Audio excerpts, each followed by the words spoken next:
This किया जाता था। conference will now be recorded. सारे विवाह, सारे उत्सव सब बंद कर दिए जाते थे। जहां पर भी सोशल गैदरिंग के चांसेस होते थे वो सब बंद हो जाते थे आषाढ़ मास में। हमारे आयुर्वेद में इसको प्रावृत ऋतु कहा गया। अब चरक बता रहे हैं तस्याशति अध्याय में, आदाने दुर्बलम देहे, आदान काल की के पूरे पूरे आदान काल में देह दुर्बल हो चुका है। उसको चित्रण करके देखने में बड़ा आनंद है। शिशिर ऋतु में रुक्षता आई, वात वृद्धि हुई, वात संचय हुआ, वृद्धि भी हुई। वसंत ऋतु आई तो कफ वृद्धि हो गई। ग्रीष्म ने वात को पूरी तरह से वृद्धि करके रुक्षता करके दुर्बल देह कर दिया। अब वर्षा ऋतु में इसको छोड़ दिया। हमारे यहाँ इसको प्रावृत ऋतु हम लोगों ने इसको कहना शुरू किया। अब एक तो दुर्बल देह आदान, दूसरा पक्ता, दूसरी चीज ये है कि अग्नि बल भी कम हो गया, देह बल भी कम हो गया। अब देह बल भी कम है और अग्नि बल भी कम है तो होना क्या है? ऑब्वियस है कि जितने भी तरह के इन्फेक्शंस हैं, जितने भी तरह के इन्फ्लेमेशंस हैं, whatever type of immune reactions are there, they all are going to happen in the body. जब दुर्बल अग्नि होगी, जब पक्त दुर्बल होगी तो ऑफ कोर्स आम फॉर्मेशन होगा, and that ama is absolutely immune reaction, or you can say that it invites infections in our body. अब शिशिर वसंत ग्रीष्म के बाद में ये जो वर्षा ऋतु आई है, इसने इस प्रावृत ऋतु में 2 मास आ रहे हैं, आषाढ़ मास और श्रावण मास। देखिए आषाढ़ के अंदर तो पूरी तरीके से सारे कार्यक्रमों को रोक दिया, एक तरह से क्वारंटाइन जो अब हम सुन रहे हैं वो बराबर, as I said before, maintain किया गया। सावन में धीरे धीरे लोगों ने मिलना जुलना सब शुरू किया। ये बहुत प्रासंगिक है और ये बड़ा एक चरक की जो प्रैक्टिकल अप्रोच है उसको हम समझ में हमें आता है। अब 3 चीजें हो रही हैं, as I said, I am again repeating. दुर्बल देह हो गया मतलब बल खत्म, पक्ता भवति दुर्बलः, अग्नि बल खत्म, आम फॉर्मेशन हो गया। वर्षासु अनिलादीनाम दूषणैः बाध्यते पुनः। अब जो अनिल आदि जितने भी हमारे त्रिदोष हैं, ये तीनों दोष भी पूरी तरीके से दूषित अवस्था में आ गए। अब ये तो थियोरेटिकल पॉइंट ऑफ व्यू से तो हम सब एग्री कर रहे हैं, बट प्रैक्टिकली इसको समझा जाए तो मैंने सोचा कि जनरली हम सभी जानते हैं कि कौन कौन सी बीमारियां इस समय पर होती हैं, पर फिर भी मैंने कहा कि वो इंटरनेट पर जाकर के किया जाए all over the world in rainy season. अब वो वही है जो हम लोग बहुत कॉमनली हैंडल करते हैं। एक तो इन्होंने कैटेगरी जो हमारे सामने है, पहले मैं एक अर्वाचीन मेडिकल सिस्टम के अनुसार से बात करूंगा, तो मॉडर्न मेडिकल मॉडर्न रिसर्च है तो मलेरिया एंड डेंगू, ये तीनों ही मॉस्किटो बेस्ड है। दूसरी वाटरबॉर्न और एयरबॉर्न, जल महाभूत और वायु महाभूत के आधार पर उन्होंने डिवाइड करी है। वेल, टाइफॉइड है, कॉलरा है, लेप्टोस्पिरोसिस है, स्पायरोसिस है, जॉन्डिस है, जीआई इंफेक्शंस है और हेपेटाइटिस ए। देखा जाए तो ये सारी की सारी जो है वो गैस्ट्रोइंटेस्टाइनल और लीवर ओरिजिनेटेड इंफेक्शंस बेस्ड बीमारियां हैं। तो एक तो पता पड़ गया कि इंफेक्शंस बहुत जबरदस्त है। दूसरा, कोल्ड, फ्लू, इन्फ्लुएंजा, जितने भी वायरल इंफेक्शंस हैं वो भी बहुत ज्यादा हम लोगों को देखने को मिलते हैं। So one is a viral infections with lungs problems like in bronchitis or any type of upper respiratory tract infections. Second, metabolic disorders से लेकर के gastrointestinal tract के जितने भी infections हैं वो सब आ गए। अब ये तो हो गई जो वायरल और बैक्टीरियल इंफेक्शंस और इन्फ्लेमेशन की कहानी। अब दुर्बल बल और देह और आम की स्थिति में जो क्रॉनिक डिसऑर्डर्स हैं वो सभी ऑटो इम्यून्स जो है वो सब हाइपर एक्टिवेट हो जाती है। रूमेटॉइड आर्थराइटिस, चाहे मल्टीपल स्क्लेरोसिस हो, चाहे कितनी भी टाइप की जो भी, चाहे लीवर ऑटो इम्यून डिसऑर्डर हो, चाहे किसी तरह की भी ऑटो इम्यून होगी, वो जनरली बहुत एग्रीवेट कर जाती है। ये प्रैक्टिकल है, अभी हम देख रहे हैं, और ये चांस की बात है कि रेनी सीजन में हाईएस्ट है। सीजनल वेरिएशंस का इन्फ्लुएंस है ये। अब जब सवाल उठता है कि अब हम इनको कहां ढूंढें, एक बहुत मैं चाहूंगा श्री डॉक्टर सुरेंद्र चौधरी सर से कि वो मेरा पीपीटी यदि वो प्रेजेंट कर ले तो थोड़ा सा आसान होगा आगे कहना। हाँ सर, आप करिए अपना, वो आपको बनाया हुआ है। अच्छा, so I should share it out. हाँ जी, आप कर सकते हैं अपने स्तर से। Let me check it out.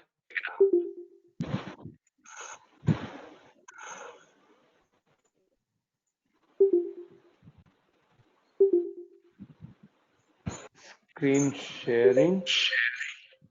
हाँ, हो गया सर। जी जी जी, 1 मिनट।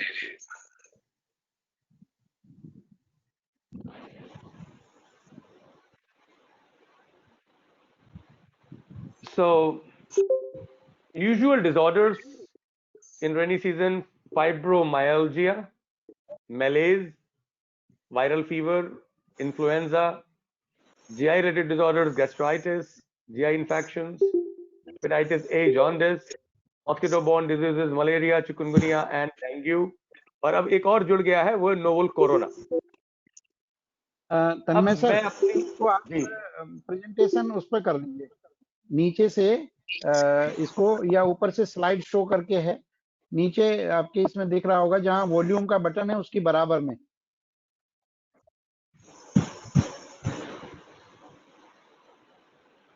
मिल गया। या ऊपर में भी है स्लाइड शो।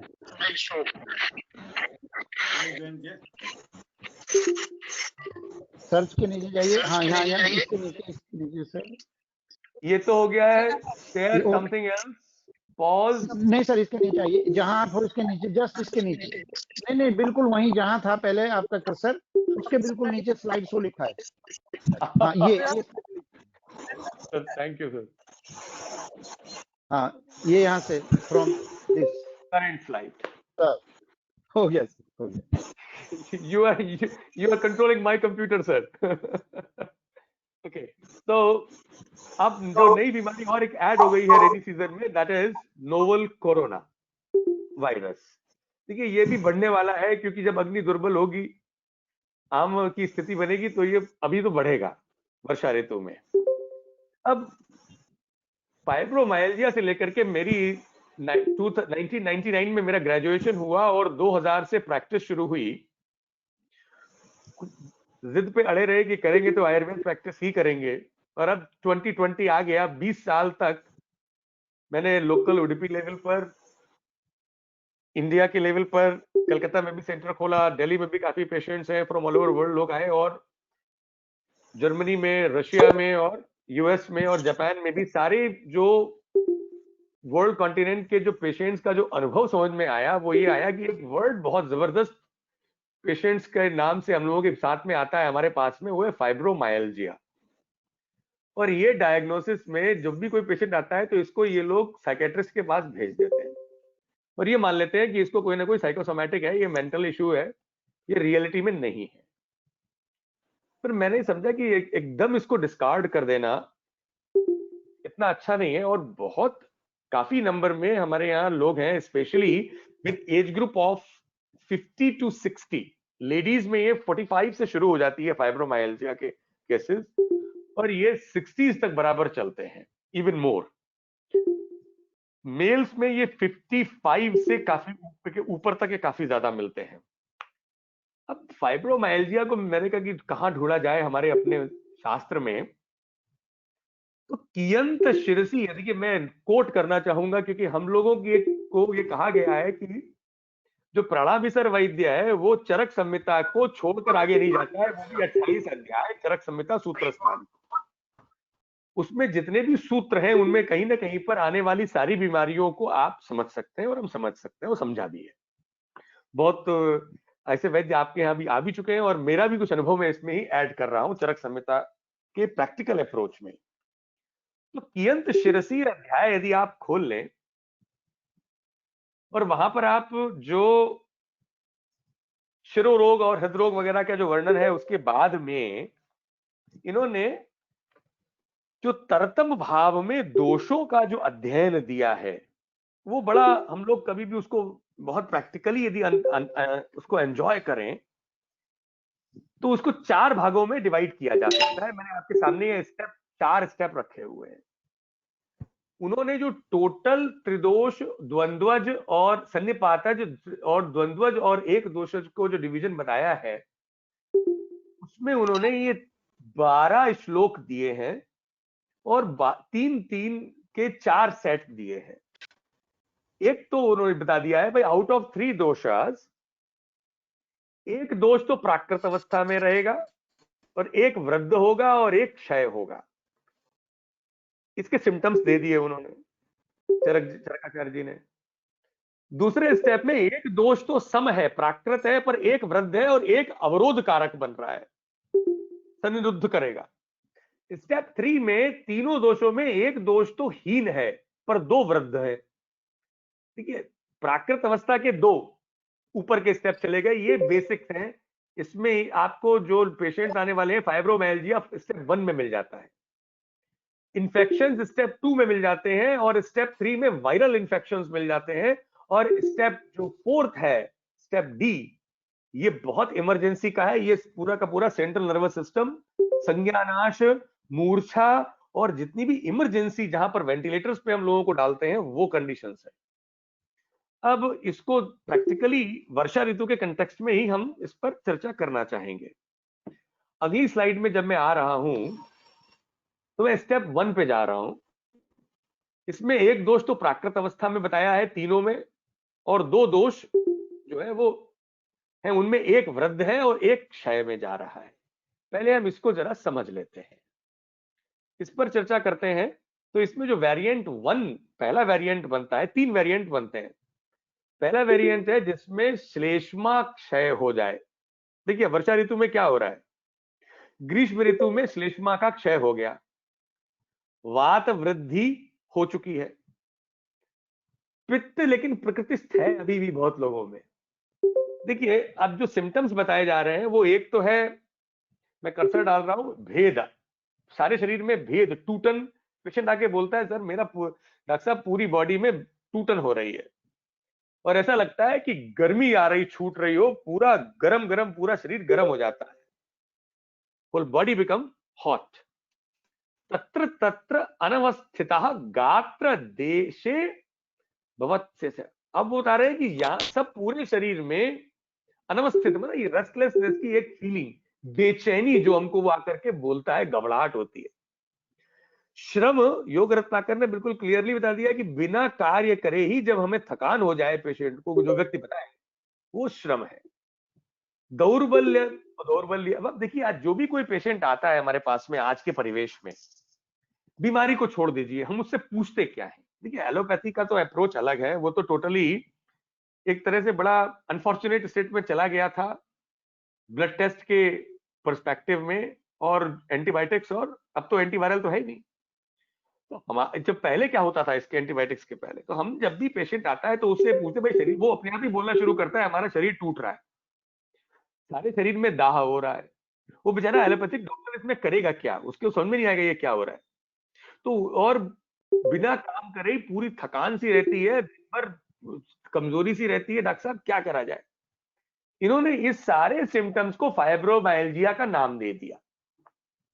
अब फाइब्रोमाइल्जिया के लिए कोई मेडिसिन तो है नहीं मेडिकल सिस्टम में, एलोपैथिक सिस्टम में, उनके पास में एंटीबायोटिक इसमें काम करेगा नहीं, पेन किलर्स काम करेंगे नहीं, तो सीधा का सीधा मेंटल स्ट्रेस के मामले में एंजाइटी के नाम पर जो भी एंग्जियोलिटिक मेडिसिन वगैरह देना शुरू कर दिया गया, या वो कैल्शियम और आयरन और विटामिन दे करके वो भेज देते हैं। देखिए यदि हमारे पास में ये पेशेंट आया तो हमको ये दिमाग में, अपने आप ही दिमाग में ये भावना आई, मेरे दिमाग में, मैंने कहा ये तो ये तो प्राकृत स्थिति पित्त की है, क्योंकि उसे भूख तो लग रही है, कहता खाना तो खाता हूं मैं, लेकिन उतना नहीं भूख लगती। लेकिन उसकी जो ये सिम्टम्स जो बता रहा है, उससे पता पड़ गया कि भाई वात वृद्धि हो रखी है और श्लेष्मा का क्षय हो रहा है। देखिए, पित्त का नॉर्मल होते हुए भी शरीर में दाह का सिम्टम है। हम पित्त की चिकित्सा नहीं कर रहे हैं यहाँ पे। अब जब हम चिकित्सा के ऊपर जाएंगे तो हमको ये समझ में आ रहा है कि भाई इसमें वात वृद्धि यदि हम इसकी कम कर दें, इस रोगी की, और श्लेष्मा के क्षय को यदि हम किसी तरह से ठीक कर दें, तो ये फाइब्रोमाइल्जिया का केस बिल्कुल ठीक हो जाता है। और ये वर्षा ऋतु में हमको हाईएस्ट मिल देखने को मिलता है। दौर्बल्य है, आदान काल का अंत हो गया है। श्लेष्मा को ठीक करने के लिए हम लोग जो अब दक्षिण भारत में यदि अग्नि को ठीक करते हुए हम लोग घी का प्रयोग खूब करते हैं। मैंने अपनी प्रैक्टिस में ऐसे केसेस में पंचगव्य घृत का अद्भुत रिजल्ट्स मैंने पाए हैं, प्रैक्टिकली देखा है। आधा चम्मच यदि पंचगव्य घृत, और साथ में हमको आम पाचन के लिए और दीपन के लिए तो चित्रकादि वटी। दूसरा जो बहुत अच्छा फॉर्मूला है वो है मृत्युंजय वटी, हमारे गुरुदेव, क्योंकि ये चीज मुझे जो आत्मविश्वास जिसने दिया आयुर्वेद में वो है डॉक्टर मुरलीधर शर्मा, जो हमारे एसडीएम कॉलेज में, अब तो रिटायर हो गए, लेकिन अभी भी वो अपनी सेवा कर रहे हैं बराबर कॉलेज में, हॉस्पिटल में। उनका एक बहुत बढ़िया फॉर्मूला रहा है मृत्युंजय वटी, कैशोर गुगलू और अमृतारिष्ट। और 100 पेशेंट्स आते थे और वो उन मैक्सिमम पेशेंट को यही लिखा करते थे। हम लोग जब इंटर्नशिप में बैठते थे, कैशोर गुगलू, मृत्युंजय वटी और अमृतारिष्ट। और वास्तव में मृत्युंजय वटी का वर्षा ऋतु में जो अद्भुत प्रभाव है, मैं जो हमारे जो अग्रज हैं, जो उनको सबको तो पता ही होगा, पर जो न्यू प्रैक्टिशनर्स हैं, मैं उनको ये बात बोलना चाह रहा हूं, क्योंकि हमारा उद्देश्य ही इस कार्यक्रम का विश्व आयुर्वेद परिषद के माध्यम से हमारे जो आगे आने वाली जो आयुर्वेद की पीढ़ी है उसके अंदर आत्मविश्वास की जो कमी है वो ना हो जाए। कहीं वो पैरासिटामोल और एंटीबायोटिक के बेचारे मजबूरी में जाता है, वरना कोई नहीं चाहता कि आयुर्वेद को छोड़ के हम आयुर्वेदिक वैद्य होने पर भी हम एलोपैथी की प्रैक्टिस करें। वो कॉन्फिडेंस आपको देने के लिए ही ये कार्य विश्व आयुर्वेद परिषद उत्तर प्रदेश कर रहा है। और ये बड़े हमारे लिए विश्व आयुर्वेद परिषद कर्नाटक के लिए ये एक बहुत बड़ा एक प्रेरणा स्रोत आप है हमारे लिए। मैं अपने सारे यंग प्रैक्टिशनर्स को एक कॉन्फिडेंस देना चाहता हूं। मुझे कॉन्फिडेंस मेरे गुरुदेव डॉक्टर मुरलीधर शर्मा जी ने दिया, और वो मैं आपको ट्रांसफर कर रहा हूं। उन्होंने कहा 3 डोज में ये ठीक होगा। कोई भी आम का कंडीशन होगा जहां पर पूरे शरीर में टूटन हो रही है, होल बॉडी इज, वो ये नॉर्मल वर्ड है, हमारे कन्नड़ा में भी आता है। पेशेंट ये बोलता है इडी मई एल्ली ನೋವು ಇದೆ, पूरी बॉडी में दर्द है, ಎಲ್ಲ ಕಡೆ ಒಂದು ಹುಡಿಯೋದು ಹಾಗೆ ಫೀಲಿಂಗ್ ಆಗತ್ತೆ। हमें हर ये कोई मार रहा है ऐसी फीलिंग होती है। ಹೊಟ್ಟೆ ಡುಬ್ಬದಾಗೆ ಆಗ್ತದೆ, पेट फूल जाता है, सुस्त इರ್ತದೆ, सुस्त रहता है पूरा शरीर, दम नहीं रहती, कूत कूत मलगलिಕ್ಕೆ ಮನಸ್ಸಾಗ್ತದೆ, बैठे बैठे सोने का मन करता है। देखिए, ये सुनते सुनते कानों में हमारी ये अभ्यास सा बन गया। और इन सारे केसेस में ज्वर से लेकर के फाइब्रोमाइल्जिया तक मृत्युंजय वटी, कैशोर गुग्गुलू और अमृता रिष्ट का कॉम्बिनेशन निश्चित रूप से लाभ होगा। अब सवाल ये आ जाता है कि आप हमारे यहाँ एक बहुत बड़ी जो समस्या आती है यंग जनरेशन को, वो पेशेंट प्रेशर में आ जाता है। रोगी उसको अपने प्रेशर में ले लेता है। म्यूट करें यदि तो। रोगी अपने प्रेशर में ले लेता है, क्योंकि वो 3 दिन के बाद में आता है, कहता है डॉक्टर साहब मजा नहीं आया, दर्द अभी भी है, फाइब्रोमाइल्जिया अभी भी है, और कुछ एक डॉक्टर के पास वो होकर के भी आता है। हम अपना आत्मविश्वास अपने आयुर्वेद पर खो बैठते हैं और सोचते हैं कि चलो भाई कुछ और दिया जाए ना। यदि आप में आयुर्वेद की औषधि में विश्वास है और आपको चरक पर विश्वास है, तो सबसे पहले आपको दोष का अन्वेषण करना होगा जैसे ही वो व्यक्ति आपके पास में आता है। श्लेष्म क्षय और वात वृद्धि जब भी होगी तो शरीर के अंदर इम्यून रिएक्शन हो रहा है, और इम्यून रिएक्शन में हमको गुडुचि को याद रखना है और गुडुचि पर पूरा विश्वास रखना है। अब अमृतारिष्ट में गुडुचि है, कैशोर गुग्गुलू में गुडुचि है। इसको जब हमने मृत्युंजय वटी जो हमारा योगवाही है इसके साथ में दिया, तो ये होम्योपैथी के सिद्धांत पर बहुत स्पीड से काम करता है।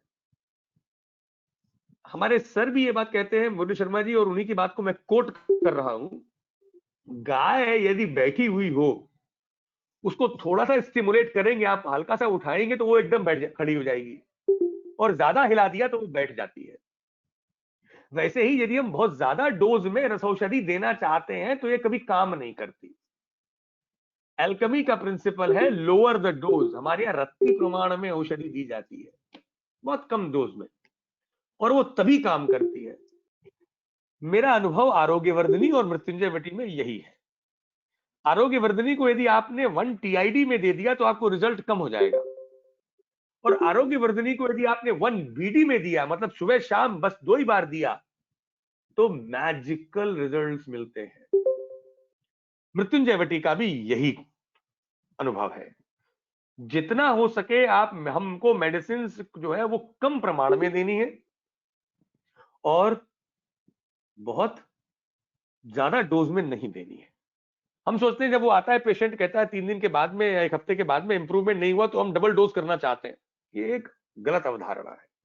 रसौषधि के मामले में जहां तक हो सके वहां तक हमको सुबह और शाम 2 बार ही रखना है। यदि रिजल्ट कम आ रहे हैं, सर सक्सेना जी अपने आप को म्यूट कीजिए। फिरोजखान सक्सेना जी म्यूट कीजिए अपने आप को। यदि हो सके तो भोजन का जो प्रमाण है वो कम करवा ले। जो क्वांटिटी ऑफ फूड है, या वो चावल खा रहा है, तो हमारे यहाँ एक स्वभाव है बहुत ज्यादा ओवर ईटिंग। ओवर ईटिंग करने पर हमारी औषधि का प्रभाव कम हो जाता है। हमको बहुत हद तक ये कोशिश करनी होगी कि पेशेंट को हिला करके उसके दिमाग की प्रोग्रामिंग में डालना होगा। यदि आप हमारी मेडिसिन ले रहे हैं तो आप यदि 4 रोटी खाते हैं तो आप 3 खाइए। चावल 2 कटोरी खाते हैं तो आप उसको 1 कटोरी कर दीजिए, उसका जो प्रमाण जो भी वो माने। ये हमको अपने पेशेंट के साथ में भोजन की क्वांटिटी को कम करा करके यदि हमने रसौषधि दी तो बहुत अच्छे रिजल्ट मिलते हैं।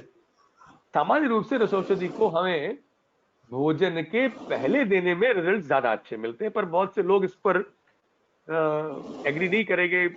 बहुत सारे इश्यूज हैं, but I try to give with empty stomach also. दूसरा, अमृतारिष्ट के साथ में, कैशोर गुग्गुलू के साथ में इसका प्रभाव बहुत अच्छा देखने को मिलता है। अब आगे की स्थिति में मैं आता हूं, जो दूसरी बीमारी हमारे पास में जो लोग आते हैं वर्षा ऋतु में, वो भी टाइप ऑफ फाइब्रोमाइल्जिया ही है, पर वो देखिए वेरिएंट 2 है, जो चरक अपने कियंत शीर्षी अध्याय में जो दूसरा श्लोक है, प्रकृतिस्थम कफम, मैं पढ़ दे रहा हूं, प्रकृतिस्थम कफम वायु क्षीणे पित्ते यथा बलि। देखिए कफ जो है वो प्रकृतिस्थ है, वात वृद्धि हो गई है, वात बलि हो गया, पित्त क्षीण हो गया। अब फिर वही सिम्टम आ रहे हैं, शूल, पूरी बॉडी में पेन, स्तंभ, शैत्य। ये जो शैत्य है, सशैत्य, ये कहीं ना कहीं पर शीत, आज भी लोग बोलते हैं हमें ठंड लग गई, हमारे कन्नड़ा में बोलते हैं शीत आगिदे, कोल्ड हो गया है। ये वही कोल्ड है। ये जो कोल्ड की जो फीलिंग है ना, कि मुझे बुखार सा है, पर वो टेम्परेचर जब चेक करते हैं तो बुखार नहीं होता है, ये वही शैत्य है। स्तंभ, सुबह उठते ही बॉडी वो बोलता है भाई मेरी बॉडी तो पूरी जकड़ती है, सुबह उठते ही पूरी बॉडी में स्टिफनेस रहती है और भारीपन रहता है। ये तो बहुत कॉमन सिम्टम्स है सुनने में हमको। रोज किसी भी पेशेंट जो पास में आएगा, आप ज्योतिषी बन जाते हैं, बिना ज्योतिष जाने भी आप ये बोलते तो वो कहेगा हाँ है हमारे पास सिम्टम। पित्त का क्षीण, भूख नहीं लग रही है, और यदि वात वृद्धि है, यदि उसको कॉन्स्टिपेशन हो रहा है, तो ये सिम्टम साथ में लगे हुए मिलते हैं। अब इनके साथ में भी हमको मृत्युंजय वटी, कैशोर गुग्गुलू, अमृतारिष्ट के साथ में यदि अभिपत्तिकर चूर्ण गोदंती के साथ में मिलाकर के यदि आप दे देते हैं क्या बात। 1:4 रेशियो में। यदि आपने 3:4 अभिपत्ति कर रखा और थोड़े प्रमाण में आपने कुदंती रखा, तो पित्त क्षीण होते हुए भी पित्त की स्थिति सुधरती है और वात वृद्धि ठीक होती है, और ये जितने भी सिम्टम्स हैं चले जाते हैं। अगली बीमारी जो हमको बहुत देखने को मिलती है, जो हमारे पेशेंट्स आकर के हमको बोलते हैं, इन्फ्लेमेशन। देखिए, इन्फेक्शन हो गए, इन्फ्लेमेशन हो गया, वो जितने भी हमारे पास पेशेंट आ रहे हैं उसको पेन हो रहा है और दाह हो रहा है, उसके जॉइंट्स में पेन है, उसके जॉइंट्स में बर्निंग सेंसेशन हो रही है, पूरी बॉडी हो, चाहे वो क्षेत्र के आधार पर जो दोष समूर्छना हुई है, जहां पर भी हो, irrespective of that particular location. पर यदि बॉडी के किसी भी पार्ट में, जनरलाइज्ड और specially in particular part, if there is दाह, बर्निंग एंड शूल पेन, इट्स इन्फ्लेमेशन, रिवर कलर डॉलर ट्यूमर। तो ऑब्वियस है कि वहां पर शोथ तो होगा ही। इस स्थिति में वात प्रकृतिस्थ है, लेकिन पित्त वृद्धि हो गया, कफक क्षय हो गया। अब कफक क्षय की स्थिति को यदि हमने थोड़ा सा उठा दिया, यहां पर भी हम लोग पंचगव्य घृत का प्रयोग प्रैक्टिस में दक्षिण भारत में हमारे यहाँ बहुत कॉमन है। रसौषधि के साथ में घृत प्रयोग कर और अरिष्ट का सेवन कराने में जो मजा आता है, जो आनंद आता है इस कॉम्बिनेशन में, वो अद्भुत है। हो सके तो घृतपान को क्यों टैबलेट की साइकोलॉजी को हम रखें, हम क्यों माने कि हम जो है वो सिर्फ टैबलेट कल्चर पर ही चलेंगे। हम बड़े आराम से कषाय देंगे, टी बैग फॉर्म में दे दीजिए, डायरेक्ट हमें अपने क्लिनिक में जितने भी चरक ने जो कषाय जो योग दिए हैं वो सब अपने क्लिनिक पर रखने हैं, मैं तो रखता हूं, और उनके आधार पर हमको उनको वो कषाय पाउडर ही दे देना है और वो गर्म करके पी सकते हैं। आजकल तो टी पी जाती है, नहीं वो तो चाइनीज टीज जो है, उन्होंने चाइनीज उसको टी के नाम दे दिया, हम उसको नाम नहीं दे पाए। तो हम उसे, we have to change program of society. हमें अपने पेशेंट के अनुसार नहीं चलना है, पेशेंट्स को हमें अपने हिसाब से उसका अच्छा करना है, और हमको वो बाकायदा हर्ब्स देनी है, जड़ी बूटियों के नाम से देनी, कोई दिक्कत नहीं। ये ले जाइए क्वास चूर्ण और उबाल के पानी में डालिए 1 लीटर, छान के रख लीजिए, दिन भर पीते रहिए, एंड दे एंजॉय दिस। अब तो ये फैशन है चीज के नाम पर। अब इन्फ्लेमेशन के बाद में जो स्टेप बी है केंद्र शीर्षी अध्याय में, वो हमको मिल जाता है। देखिए, usually malaise with bronchitis, malaise with fever. अब जो पेशेंट हमारे पास में आ रहे हैं क्लिनिक पर, वो जो डॉक्टर्स के पास में लाइन लगी हुई है एंटीबायोटिक की, उनको या तो ये पूरी बॉडी में दर्द हो रहा है, ज्वर का सिम्टम अब आ गया, होल बॉडी जनरलाइज इन्फेक्शन आ गया, हो सकता है कि ब्रोंकियल लेवल पर हो, लंग्स पे हो इन्फेक्शन, हो सकता है गैस्ट्रिक लेवल पे हो या गैस्ट्रोइंटेस्टाइनल लेवल पर हो, कोई भी इन दो में इन्फेक्शन यूजुअली मिलते हैं हमको। अब देखिए, वो दो ही सिम्टम दे रहा है, सतंद्रा गौरवम, एक तो व्यक्ति को तंद्रा है, गौरव है और फीवर है। तो सतंद्रा गौरव जो है वो तो मैलेज हो गया, फीवर जो है वो ज्वर जो है वो फीवर हो गया। अब वो भी मान ले, हमारे तो योग रत्ना के अंदर प्रारंभ में ही बोल दिया, श्रम, गौरव, तंद्रा, ये जितनी भी चीजें, ये सब फीवर के साथ में है। यदि पैरासिटामोल से टेम्परेचर तो रेगुलेट हो गया, लेकिन गौरव है उसको बेचारे को, श्रम हो रहा है, बिना काम करे थका हुआ है उसको, ये जितनी क्लम है, क्लम श्रम गौरव रहते हैं, वो ऑफिस जाता रहता है, सिगरेट पीता रहता है, चाय और कॉफी से स्टिमुलेट करके बेचारा ऑफिस में काम करता है, बट उसका जो और पैरासिटामोल से वो अपने फीवर को ठीक कर लेता है। Maximum use of cigarette and coffee जो ऑल ओवर वर्ल्ड में जो फैशन चला, वो ये जो तो एक हमारे यहाँ जो वृद्धि और दोषों की जो स्थिति है कि इम्बैलेंस से ही है, वो वर्षा ऋतु में जनरली ये देखने को मिलता है। और इसीलिए पहले हमारे यहाँ कहाँ कॉफी इतना होती थी, ब्रिटिशर्स जो हमारे जो इतना कुछ दे गए हमको, वो कॉफी और चाय दे गए। कॉफी और चाय वो इसीलिए पीते थे क्योंकि उनके यहाँ दोषों को बैलेंस करने की बेचारे पास कोई विधि थी नहीं, तो स्टिमुलेशन मिल जाता था। हमें अपने पेशेंट की कॉफी और चाय को कम करवाना पड़ेगा, बहुत आवश्यक है वो। अब ये जो कंडीशन है वो देखिए, वात क्षय हो गया पित्त की वृद्धि ने समकफ को ब्लॉक कर दिया।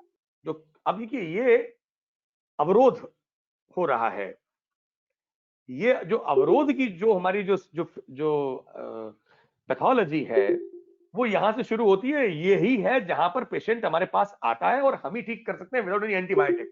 कोई टेंशन की बात नहीं, हमें उसकी वातक क्षय को ठीक करना है। उसके शरीर में रुक्षता पूरी तरह आ चुकी है, वातक क्षय आ चुका है, पित्त जो है वो वृद्ध है, इसलिए हमको घी का प्रिपरेशन का यूज करना है। और ये घी को हमें अपने क्लिनिक में बड़े खुशी खुशी देना है। अभी तो बहुत से तो लोगों ने वो घी के कैप्सूल शुरू कर दिया। मैं कहता नहीं, पेशेंट बोलता है क्या घी लेना पड़ेगा? क्यों नहीं लेना पड़ेगा, आपको ठीक होना है तो लेना पड़ेगा। उसको जब हमारे प्रति श्रद्धावान जब पेशेंट बन जाता है ना, जब वो हमारा कॉन्फिडेंस देखता है, जब उसे पता है कि हमारा अनुभव बोल रहा है, तो वो कुछ भी करने को तैयार होता है। यदि हमने उसको पंचगव्य, देखिए पित्त वृद्ध है, पंचगव्य घृत का इस्तेमाल यदि आधा चम्मच, बहुत कम डोज, आधे चुके ना वेट बढ़ जाता है, बहुत सारी लेडीज आगे बोलती है नहीं बढ़ता है वेट, आधा चम्मच कॉन्फिडेंस देना पड़ेगा। प्रोग्रामिंग बस वही है ना, जो उसकी जो इतने समय से उसकी जो मार्केटिंग हो रखी है उसके दिमाग में, tablet, white tablet and injection, उससे हमें प्रेशर में नहीं आना है। उसको बाकायदा बोल रहा है, गारंटी है ठीक आप हो जाएंगे। आप पंचगव्य, सॉरी पंचगव्य नहीं, महातिक्तक घृत या पंचतिक्त गुग्गलू घृत मैं बोलना चाह रहा था। पीटीजी हम लोग अपने नॉर्मल, मेरी प्रैक्टिस में पीटीजी बोलता रहता हूं उसको, पंचतिक्त गुग्गलू घृत, इसको आधा चम्मच सुबह खाली पेट देने के बाद में थोड़ा गर्म पानी पिए। और ये जो पित्त वृद्ध पित्त जो ब्लॉक कर रहा है, इसके लिए हमें या तो त्रिफला के साथ में सैंधव, देखिए योग रत्नाकर ने बहुत अच्छा ये कॉम्बिनेशन मूत्र कच्छ अध्याय में दिया है। त्रिफला को जब हम सैंधव के साथ में जोड़कर देते हैं तो उसकी बायो अवेलेबिलिटी बहुत बढ़ जाती है। It works very fast. इसको मैंने नाम अपना खुद ही बना के रखता हूं मैं, अपनी फार्मेसी जो की मैंने खोल रखी है, टी बैग्स बनाता हूं, और ये जो त्रिफला को सैंधव के संग में 3:1 रेशियो में मिक्स करके इसका नाम करते हैं त्रिसा, त्रि और सा, सैंधव। आप ये त्रिफला और सैंधव का प्रयोग शुरू करिए। 1 चम्मच रात को सोते वक्त यदि ले लेता है तो भी काफी होगा। एक तो ये लूज जो अतिविरेचन की स्थिति को नहीं होने देता सुबह, और जितनी भी पित्त की स्थिति है वो ठीक हो जाती है। इसमें यदि आपने अभिपत्तिकर को मिला लिया तो सोने में सुहागा, अद्भुत रिजल्ट मिल जाते हैं। अभिपत्तिकर गोदंती और अभिपत्तिकर त्रिफला और सैंधव का कॉम्बिनेशन, ये एक बहुत, मुझे इसने बड़ा इसका मैं ऋणी हूं, कृतज्ञ हूं कॉम्बिनेशन का। इससे पित्त का जितना भी ब्लॉक है वो ठीक हो जाता है। पित्त का मूवमेंट, सुबह सुबह उसका मोशन ठीक हो जाता है, और वात क्षय भी ठीक हो जाता है पंचतिक्त गुग्गलू घृत से। साथ में यदि हो सके तो आरोग्य वर्धनी, ठीक है, रसगंध लोहाब्र शुल्व भस्म समांशकम। अब तो शुल्व भस्म इसमें रखी हुई है, शुल्व भस्म, ताम्र भस्म। आज हमारे बीच में हमारे गुरुदेव डॉक्टर वैद्य रमेश हरवलकर जी नहीं है, पर उन्होंने बड़ी प्रेरणा दी थी मुझे। मैं आज भी उनको हृदय उनका स्मरण करता हूं। शुल्भ भस्म, ताम्र भस्म से बड़ा ब्लॉक्स को खोलने वाली कोई दवा नहीं है। उन्होंने कहा ये जितना भी संनिरुद्ध दोष है वहां पर आरोग्य वर्धनी राम बाण का काम करती है, क्योंकि इसमें ताम्र भस्म है और कटुकी है। कटुकी तू कटुका तिक्ता स्वादु पाका रसायनी, स्वादु पाक है, रसायनी है, और ये बहुत अच्छा भेदन कर देती है। तो जितना भी पित्त है वो बड़े आराम से अपना ब्लॉक खोल देता है, और तंद्रा, गौरव और ज्वर 72 आवर्स नहीं, 48 आवर्स में ही ठीक हो जाता है। अब समस्या क्या आती है, जो एक मैं अपना अनुभव बताता हूं। मेरे अपने घर में जब ज्वर आया, मेरी श्रीमती जी को हुआ या मेरे बच्चों को हुआ, मैंने कहा पैरासिटामोल तो मैं दूंगा नहीं, ये बात काफी पुरानी है। पैरासिटामोल तो मैं दूंगा नहीं और लेने दूंगा भी नहीं। तो हमारे पिताजी ने कहा तुम जिद पे अड़े हुए हो अपने आयुर्वेद की, बुखार है। मैंने कहा आप चिंता मत करिए। मैंने अपने भाई के केस में भी यही किया। देखिए बहुत बड़ी बात बताने जा रहा हूं, बहुत इंपॉर्टेंट है ये जो मैं आगे कह रहा हूं। ये एक्वायर्ड इम्यूनिटी की बात है। मुझे अपने गुरुदेव डॉक्टर मुरलीधर शर्मा जी के उस फॉर्मूले पर पूर्ण विश्वास था, मृत्युंजय वटी, कैशोर गुगलू और अमृतारिष्ट। और मैंने कहा ज्यादा दूंगा नहीं, एक ही डोज दूंगा। एक डोज दे दी। रात शाम को बुखार आया था, उस समय पर ये डोज दी मैंने घर में। पहले हमें घर में यूज करना पड़ेगा अपनी आयुर्वेदिक मेडिसिन को, बाद में बाहर। बुखार तो उतरा नहीं, गर्म पानी देते रहे। 100 था, 100 पॉइंट से बढ़ता हुआ 101 हो गया डिग्री फ़ारेनहाइट। मैंने रात को फिर एक और डोज दे दी। 3 घंटे के बाद में मन नहीं माना। गर्म पानी देते रहे बराबर, और अभिपत्तिकर थोड़ा थोड़ा देते रहे। खूब पेशाब हुई रात को, बार बार पेशाब जाते रहना पड़ा। सुबह देखा तो टेम्परेचर अभी भी 101 ही है, कम नहीं हुआ। अब लोगों का विश्वास मेरे ऊपर चोटने लगा, मेरे आयुर्वेद के ऊपर से, मेरे घर में। क्योंकि घर में प्रैक्टिस करना सबसे मुश्किल काम है। You can practice to patients, but when you practice in your own family with your own people, they don't believe you. But you have to be firm. You have to have trust in your medicine. मैंने कहा नहीं, अभी भी मुझे विश्वास है। सुबह फिर एक डोज दी, 3 घंटे, और अभिपत्तिकर थोड़ा सा एक चुटकी पानी में मिला के बराबर देते रहे। मजेदार बात यह है कि फीवर, अब पसीना बड़ा अच्छी तरह आना शुरू हो गया। 101 से 102 हुआ 9 बजे तक।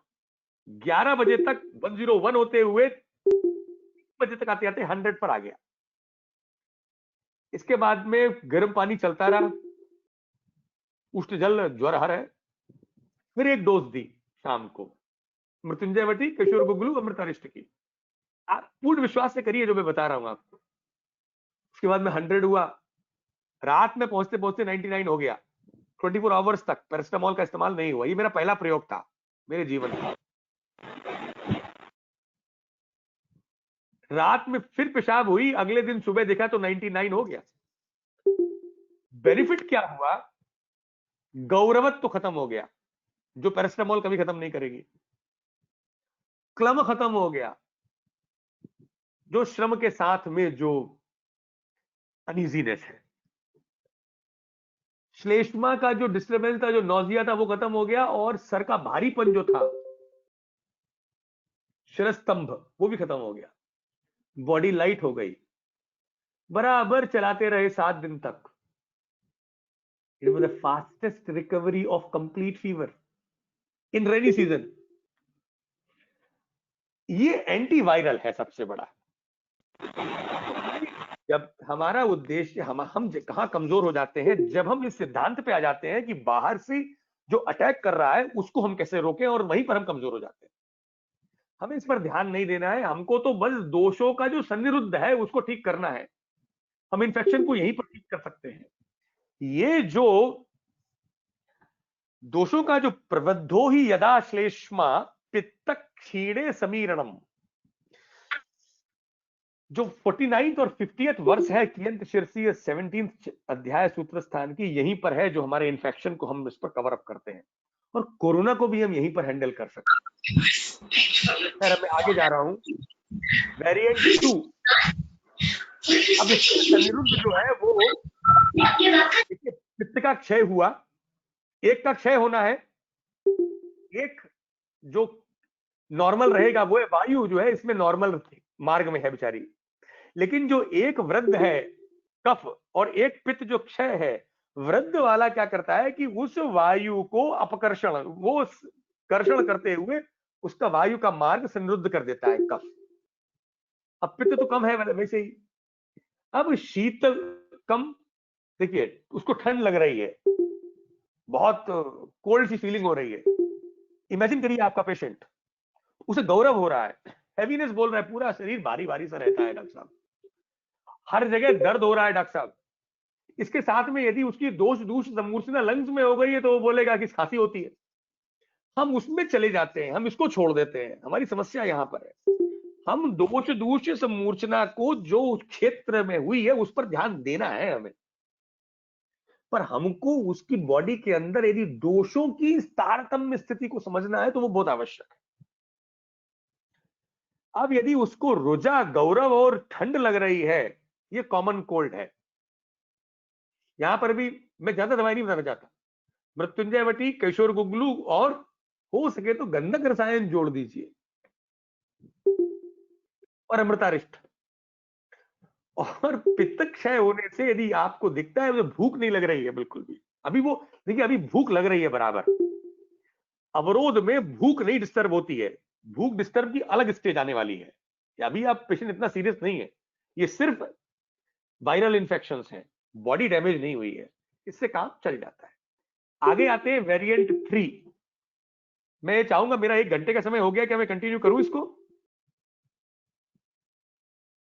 सर कंटिन्यू कीजिए प्लीज। अच्छा, अब आता है, Yes, देखिए yes, ये स्टेप yes, मैं दोबारा जाना चाहूंगा।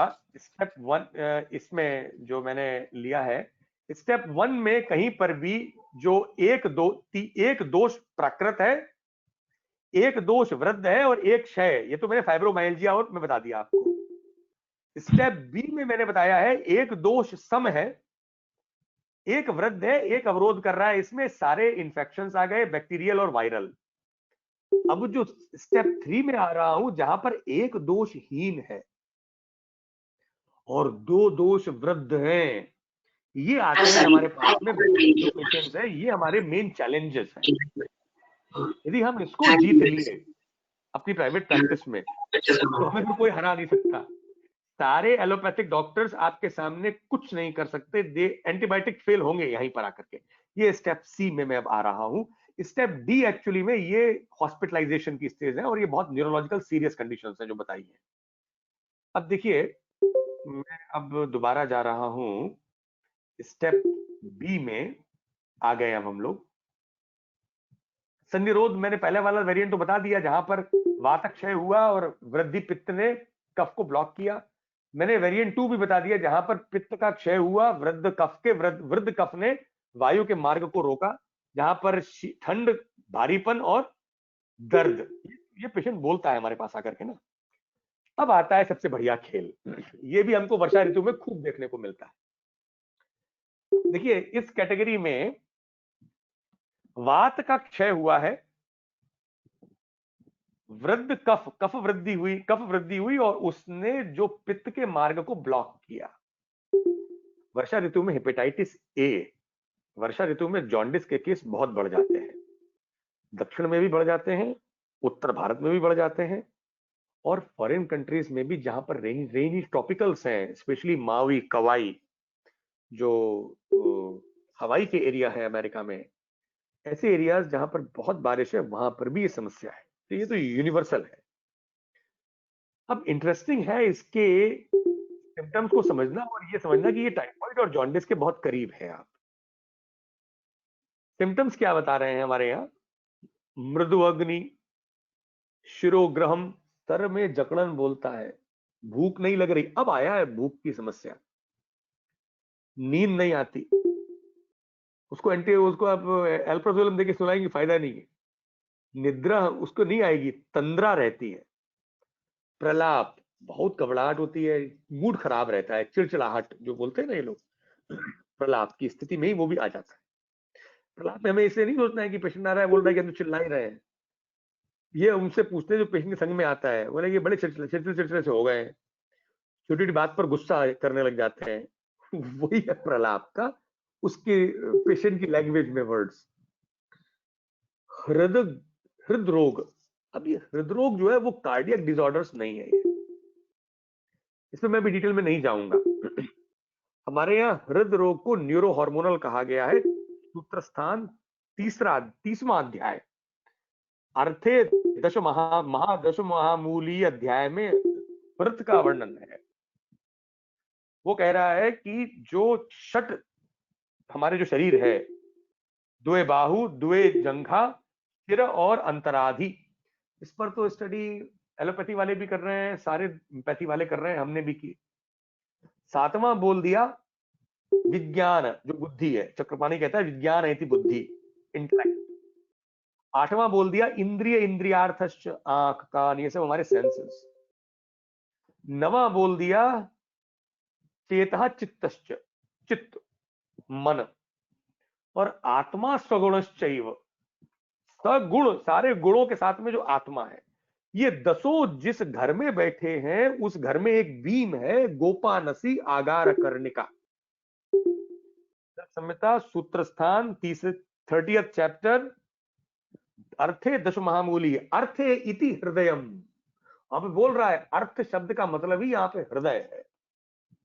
और वो बोलता है अर्थ जैसे एक गोपानसी आगार करने का, एक बिल्डिंग में जो बीम है गोपानसी, जिस पर पुराने जमाने में ये जो हम लोग जो खपरेल के जो टाइल्स के जो घर बनाते थे ना, वो एक बीम पर वो पूरा घर टिका होता था।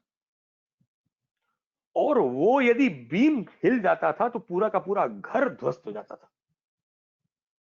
आज भी वो टेक्निक पुराने जमाने से चली आ रही है। अब ये जो मॉडर्न तो सिस्टम घरों का अलग हो गया है। चाहे घर की दीवारें कितनी भी मजबूत हो, मतलब ये द्वे बाहु द्वे शिरा अंतरादि शिरस अच्छा हो, आत्मा अच्छी हो, मन अच्छा हो, बुद्धि अच्छी हो, इंद्रिय ठीक हो, हृदय ये एक और चीज है कोई। वो बोलता है द्वयंगुलम, उसका साइज द्वयंगुल है। तो ये हार्ड तो नहीं है। ये कहीं ना कहीं पर कहता है कि चक्रपाणी बोल रहा है अति चिंत, इसका हृदय कैसे खराब होता है। यहाँ पे ओजस है, वो कह रहा है अष्टबिंदु। ये पर ओजस नहीं है। यहाँ पे पर ओजस तो यदि खत्म होता है तो मृत्यु नहीं होती। वो तो प्रमेय का, मधुमेह का उदाहरण देता है, इससे मृत्यु हो जाती है। तो कहता है अति चिंतनात् दुखावेशात, वो दुख का आवेश वर्ड यूज कर रहा है। जैसे किसी पे कोई चीज चढ़ जाती है ना, उस पर उसका इंपैक्ट हो जाना, तो दुख का जो आवेश है, एक्सटर्नल रीजंस से हमारे अंदर कोई एक एनर्जी ऐसी आ जाए कि हर समय इंसान दुखी रहता है। और अति चिंतनात्, हर वक्त उसके दिमाग में चिंता ही चिंता रहती है। अब ये कहीं ना कहीं पर ये या तो पिट्यूटरी की बात, ये न्यूरो हार्मोनल की बात हो रही है। अब इस पर शोध का विषय है। जो मौलिक सिद्धांत के जो वैज्ञानिक हैं उनको इस पर शोध करना चाहिए। ये जो कह रहा है कि अष्टबिंदु ओज का क्षय होते ही वो व्यक्ति इमीडिएट मृत्यु को प्राप्त करता है, ये उस हृदय की बात हो रही है। हृदरोग के बारे में बहुत डीप स्टडी करने का विषय है हमारे चरक संहिता में। खैर अब मैं उस पर नहीं जा रहा हूं, मैं इस पर दोबारा आ रहा हूं कि वर्षा ऋतु पर ही हमें रहना है। आज का टॉपिक वो है गात्र गौरवम। पूरे शरीर में गात्र में भारीपन। पेशेंट आके सर, ये पेशेंट की लैंग्वेज में बात करता हूं, उसके नाखून सब पीले हो रहे हैं। नखादीनाम पीतत्वम, जितना भी जो जो उसका जो शरीर है वो येलोइश कलरेशन में आ रहा है। स्टीवन हो रहा है, कफ और पित्त को थूक रहा है बार बार। कहता है बड़ा खट्टा खट्टा कड़वा कड़वा मुंह से निकल रहा है। डॉक्टर साहब शरीर पूरा भारी रहता है। मैं हिंदी में जाऊंगा क्योंकि सभी लोग, उत्तर प्रदेश का एक कार्यक्रम है। चिचलाहट रहती है, प्रलाप आ गया। हर समय झमाई आती रहती है, आंखें बंद होती रहती हैं, तंद्रा हो गया। सर में सर भारी भारीपन रहता है और भूख नहीं लगती। डॉक्टर साहब सर कितने हैं आप में कोई भी बता दो जो वर्षा ऋतु में इस तरह के केसेस फेस नहीं करा हो। जनरली प्रैक्टिस में तो करी होगी। हमको ये सिम्टम सुनते ही हमारे कान खड़े हो जाने चाहिए और हमारे दिमाग में यही थॉट आना है, अरे यार इसको तो वातक्षय हो गया। उससे पूछिए मुंह सूखता है क्या, गला सूखता है, मलबद्धता रहती है, लेटरिन नहीं होती, कॉन्स्टिपेशन होता है क्या, बोलेगा हाँ डॉक्टर साहब वातक्षय हो गया। कफ वृद्ध है तो उससे पूछिए कि आलस्य सा रहता है, वो कफ वृद्ध के सिम्टम तो क्लियर दिख रहे हैं। देखिए जो क्षय है वो लिंग अपने छोड़ देता है। प्राकृत कर्म वात के नहीं मिलेंगे, सांस लेने में दिक्कत होगी, मूवमेंट खराब हो जाते हैं। जो सूत्र बताया है कियंत शिरसीय में, जो क्षय है वो अपने लिंगों को छोड़ देगा, वृद्ध के लिंग बढ़ जाते हैं। अब उसके कफ के सिम्टम बढ़ गए, पित्त जो है वो आशयापकर्ष में चला गया और गलत मार्ग में चला गया। इसको ठीक करने के लिए वात वृद्धि, इस कफ को ठीक करना होगा। अब चित्रकादिवटी का काम शुरू होता है यहाँ पे।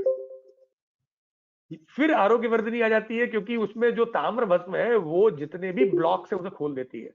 जहां पर भी संनिरुद्ध है वहां पर आरोग्य वर्धिनी दीजिए, हो सके तो चित्रकादिवटी का प्रयोग करके देखिए, क्योंकि वो वात क्षय को ठीक करेगी, पित्त को ठीक करेगी, और कफ वृद्धि को ठीक करने के लिए हो सके तो हरितकी का प्रयोग करिए। योग रत्नाकर ने फिर सिंपल, बहुत अच्छी पुस्तक है योग रत्नाकर।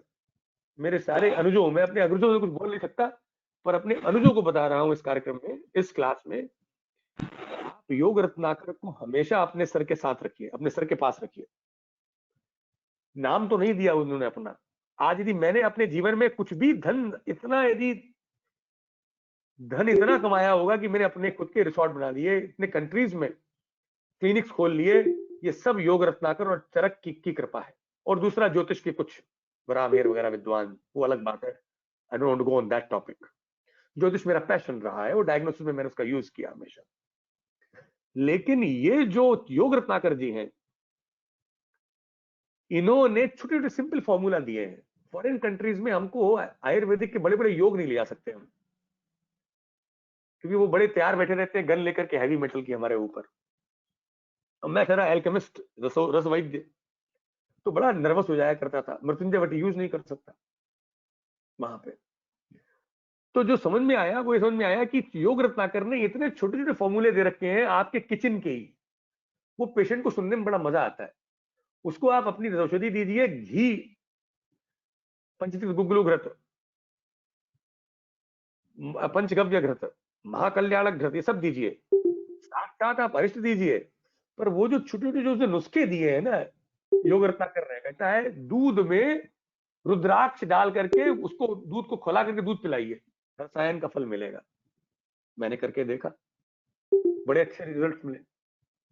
रुद्राक्ष का इतना जबरदस्त यूज कहां और कहां मिलेगा, योग रत्नाकर ने दिया है। योग रत्नाकर ने बड़ा मजाक करता है वो, बड़ा बड़ा रसिक भी है वो वो बड़े आनंद से, उनके अंदर साहित्यिक, आपको यदि आनंद लेना है तो वो भी मिलेगा आपको उनसे, उनकी पुस्तक में।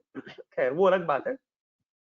तो हरितकी को यदि आप मधु के साथ में देखिए, मधु, शहद कफहर है, हरितकी अपने आप में त्रिदोष होते हुए भी कफहर है। एक गिलास खौलते पानी में उसको 1 चम्मच हरितकी, और थोड़ा सा जब ठंडा हो जाए, जब वार्म हो जाए, ल्यूक वार्म हो जाए, तब उसमें हनी डाल करके मिला के उसे पीने को बोल दीजिए। सर 2 दिन लगेंगे, उसकी सीरम, उसका जो एसजीपीटी एसजीओटी है ना सर, 2 से 3 दिन के अंदर नॉर्मल लेवल पे आ जाएगा, और आपको वो थैंक्स देगा। आपकी वही क्वचित धर्म है, क्वचित मैत्री, क्वचित अर्थ है, क्वचित, कम से कम आपका क्रिया अभ्यास हो जाएगा। आप करिए, लेकिन फ्री में करिए, कर दीजिए इसको। अगला आता है स्टेप सी में, अब आ गए हम लोग। स्टेप सी तो खैर काफी बड़ा है। ये गैस, हमको वर्षा ऋतु में तो सारी बीमारियां मिल जाती हैं, पर मैं चाहूंगा, मैं समझता हूँ काफी लंबा खिंच गया है, तो इसको कंटिन्यू करें तो कर सकते हैं, लेकिन कभी भविष्य में भी कर लेंगे, पर मैं छोटा सा फास्ट कर जाता हूँ। I try to make it very fast. देखिए यहां पर फिर 3 वेरिएंट दे दिए इन्होंने। एक दोष क्षीण हो रहा है और 2 दोष वृद्ध हो रहे हैं। हमारे यहाँ दोष के क्षय को ज्यादा डेंजरस माना गया है, दोष वृद्धि को नहीं। लेकिन हम अपनी प्रैक्टिस में दोष क्षय पर नहीं ध्यान देते। हम प्रैक्टिकल क्लिनिकल प्रैक्टिस में वृद्धि पर ही हमारा दिमाग लगा रहता है। जब चरक कह रहे हैं दोष प्रवृद्धा स्वम लिंगम दर्शयंती यथा बलम, दोष जो वृद्ध है वो तो सिम्टम दिखा देगा। क्षीणा जहति लिंगम, यदि दोष क्षीण हो जाएगा तो वो अपने प्राकृत लक्षणों को छोड़ देता है। ये बड़ा आसान है पकड़ना। यदि वात का क्षय हुआ तो पता पड़ जाएगा, उत्साह, उच्छ्वास, निश्वास, चेष्टा, वेग, प्रवर्तन, ये सब खत्म हो जाते हैं। पित्त का क्षय हुआ तो पित्त के सिम्टम नहीं मिलते, जो नॉर्मल पित्त के फंक्शंस है। हमको अपनी बेसिक्स, फंडामेंटल्स पर कभी छोड़ना नहीं है उनको, वही हमारी शक्ति है। देखिए यहां पर एक दोष तो क्षीण हो रहा है, दो दोष बढ़ रहे हैं। वेरिएंट 1 जहां पर वात क्षीण है, श्लेष्मा और पित्त बढ़े हुए हैं, ये गैस्ट्राइटिस है। वेरिएंट 2 पित्त क्षीण हुआ है, श्लेष्मा बढ़ गई है और वात बढ़ गई है।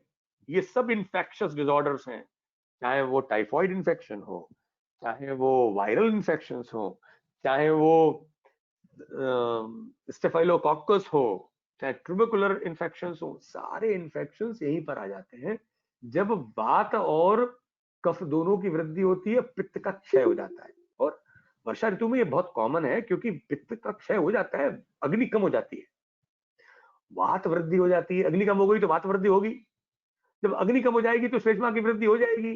तो स्टेप सी का वेरिएंट 2, ये जो स्थिति है, ये हमारे यहाँ बहुत जो प्रबुद्ध कि यदा श्लेष्मा, तो ये जो स्थिति है यदि हमें मिल जाती है, इसको हमको ठीक करने के लिए देखिए सिम्टम्स देख लीजिए यहाँ पे क्या बोले जा रहे हैं। ये सब कियन शीर्षी अध्याय का जो 40वां 48 49 शायद वर्सेज हैं, स्तंभ शैत्य दोनों मिल जाएंगे। अब स्तंभ पूरी बॉडी में जकड़न, शैत्य एक्चुअली में कोल्ड चिल्स है, ये जो शिवरिंग होती है, उसको ठंड लगती है, चाहता है कुछ मैं कपड़ा पहन लूं। तोदम पूरे बॉडी में दर्द, जाना जनति अनवस्थितम, पूरी बॉडी में उसको अंदर रेस्टलेस की फीलिंग, गौरवम, ये सारे मैलेज के सिम्टम्स कॉमन है, मिलते रहेंगे। हम इनको बाय हार्ट करके पास होने के लिए नहीं पढ़ना है हमको, आपने पढ़े होंगे, कुछ बच्चों ने पढ़े होंगे, पर इनका इस्तेमाल अब कर लीजिए। मृदु अग्नि, भक्त अश्रद्धाम, खाने में कोई इंटरेस्ट नहीं, प्रैक्टिकल सिम्टम दे दिया। किसी बोलता है सर खाने का मन ही नहीं करता, या वो चटपटा खाना चाहता है, वो घर में बड़ा तला हुआ चटपटा मिर्च मसाला इसलिए खाना चाहता है क्योंकि उसको अश्रद्धा हो रही है, सिंपल खाना टेस्टी लगता ही नहीं है। अब ये साइकोलॉजी ऑफ द पेशेंट है, उसको खाना अच्छा लग नहीं रहा था, तो बेचारे ने इंटरेस्ट पैदा करने के लिए बहुत ओवर जायकेदार खाना खाना शुरू कर दिया।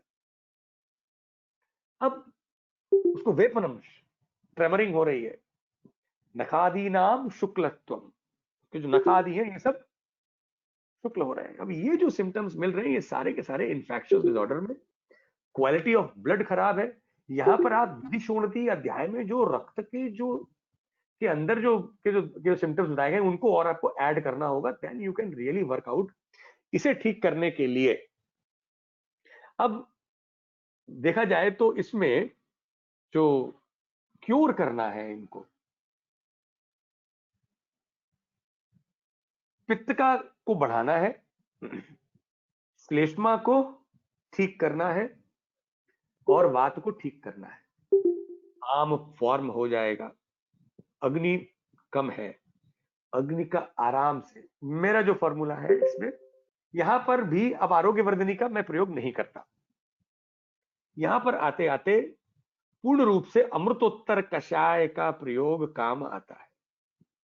अब अमृतोत्तर कषाय भी उत्तर भारत में बहुत कम प्रयोग होता है, कोई चिंता की बात नहीं, सहज योग का ये फॉर्मूला है। इसमें 3 ही तो औषधियां हैं, एक तो शुंठी सोंठ, दूसरा गुडुचि और तीसरा हरी सखी। अपने क्लिनिक पर ये तीनों रख लीजिए, तीनों को मिलाइए और आराम से पेशेंट को दे दीजिए। मैंने तो उसका नाम कर दिया वाता टी। अब चक्कर क्या है, मुझे पाउडर्स की प्रैक्टिस करनी थी, लोग कहते हैं कि मैं ट्रैवल करता हूं तो कहां पे मैं गर्म पानी में पाउडर डालूंगा, उबालूंगा, छानूंगा। तो जब मैं ट्रैवल कर रहा था फॉरेन कंट्रीज में, तो मैंने कहा ये टी बैग्स चाइनीज लगाए हुए हैं हर जगह पर, चाइना वाले, तो हंड्रेड्स ऑफ टीज अमेरिकन पी रहे हैं। हमारे यहाँ तो सारी वो उनकी भी हर्ब्स ही हर्ब्स हैं, वो हमारी हर्ब्स क्यों नहीं यूज कर रहे हैं। तो मैंने फटाक से टी बैग मंगाए और मैंने अपनी ये पहला जो प्रयोग किया था वो वाता टी पर किया था, वाता टी नाम दिया उसका, वो है अमृतोत्तर, सोंठ, हरितकी और अमृता गुडुचि। इन तीनों को मिला करके वो टी बैग बना दिया और पेशेंट को दिया, भाई तुम इसको पीते रहो बराबर रोज सुबह शाम। You can do in your practice. आप अमृतोत्तर का प्रयोग करिए। अमृतोत्तर में पित्त को बढ़ाने की, देखिए जो शुंठी का प्रभाव से श्लेष्मा का कंट्रोल हो रहा है, हरितकी अपने आप में पथ्या है, सभी ठीक कर रही है वो, और गुडुचि, गुडुचि का इसमें बहुत जबरदस्त रोल है। यदि आप अमृतोत्तर कषाय को, और यदि इस समय पर आपको, मैं अपनी जो प्रैक्टिस में मैंने जो अनुभव लिया है, अमृतोत्तर कषाय के साथ में यदि आपने पित्त की बढ़ाने के लिए कोई भी आप अग्निपाचन, अग्नितुंडी वटी या चित्रकादी वटी, इन पर यदि आप आ जाते हैं तो फिर अपने आप ही वो जीत शुरू हो जाती है। क्योंकि मैं और डीप जा रहा हूं, जो क्षेत्र के हिसाब से जो सिम्टम्स है, आप वहां पर यदि लंग्स में इंफेक्शन हो गया, ये इंफेक्शन लंग्स में आ गया, तो then you have to select Talisadi. हमारे यहाँ लघुसूत्र मिश्रण हम बड़ा अच्छा यूज करते हैं, पर तालिसादी काम करता है, पुष्कर मूला सब। तो जितनी भी प्रभावजन्य जितनी भी औषधियां हमारे यहाँ बोली गई हैं, उनको हम ऐड करेंगे डिपेंड अपॉन द दोष दूषित मूर्छना।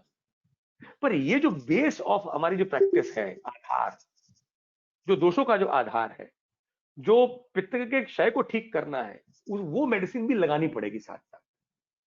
अब पुष्कर छठी जो हमारे यहाँ जो श्वास हर कषाय के जो कॉम्बिनेशन बोले हैं, यदि श्वास के सिम्टम्स मिल रहे हैं तो वो दे दिए जाएंगे। यदि हमको जो अस्थि से रिलेटेड मिल रहे हैं तो हम कैशो उसके संग में योगराज गुगुलू लगा देंगे। यदि हमको ग्रंथियों में कोई डिफिकल्टी मिल रही है तो हम कांचना गुगुलू को लगा देंगे। वो तो देखिए आपको पता है, और वो सब आप ऐड करते रहिए। मैं आ रहा हूं बेस, जहां से हमारी जो जड़ है, जहां जिस पर हम खड़े हुए हैं, वो है ये चैप्टर कियंत शीर्षीय अध्याय में जो सूत्र दिए हैं, ये जो एक क्षीण दो वृद्ध, वेरिएंट 2 हो गया। अब वेरिएंट 3 पे आ जाते हैं हम लोग। ये एक दोष क्षीण दो वृद्ध, इसमें कौन कौन से होंगे? ये जो कॉम्बिनेशन है तीसरा वाला, ये मैंने यहां पे क्षमा करिए इसको लिखा नहीं है, मैं इस पे आ रहा हूं।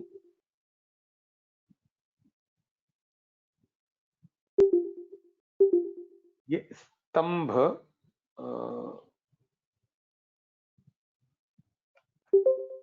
वातादीनाम,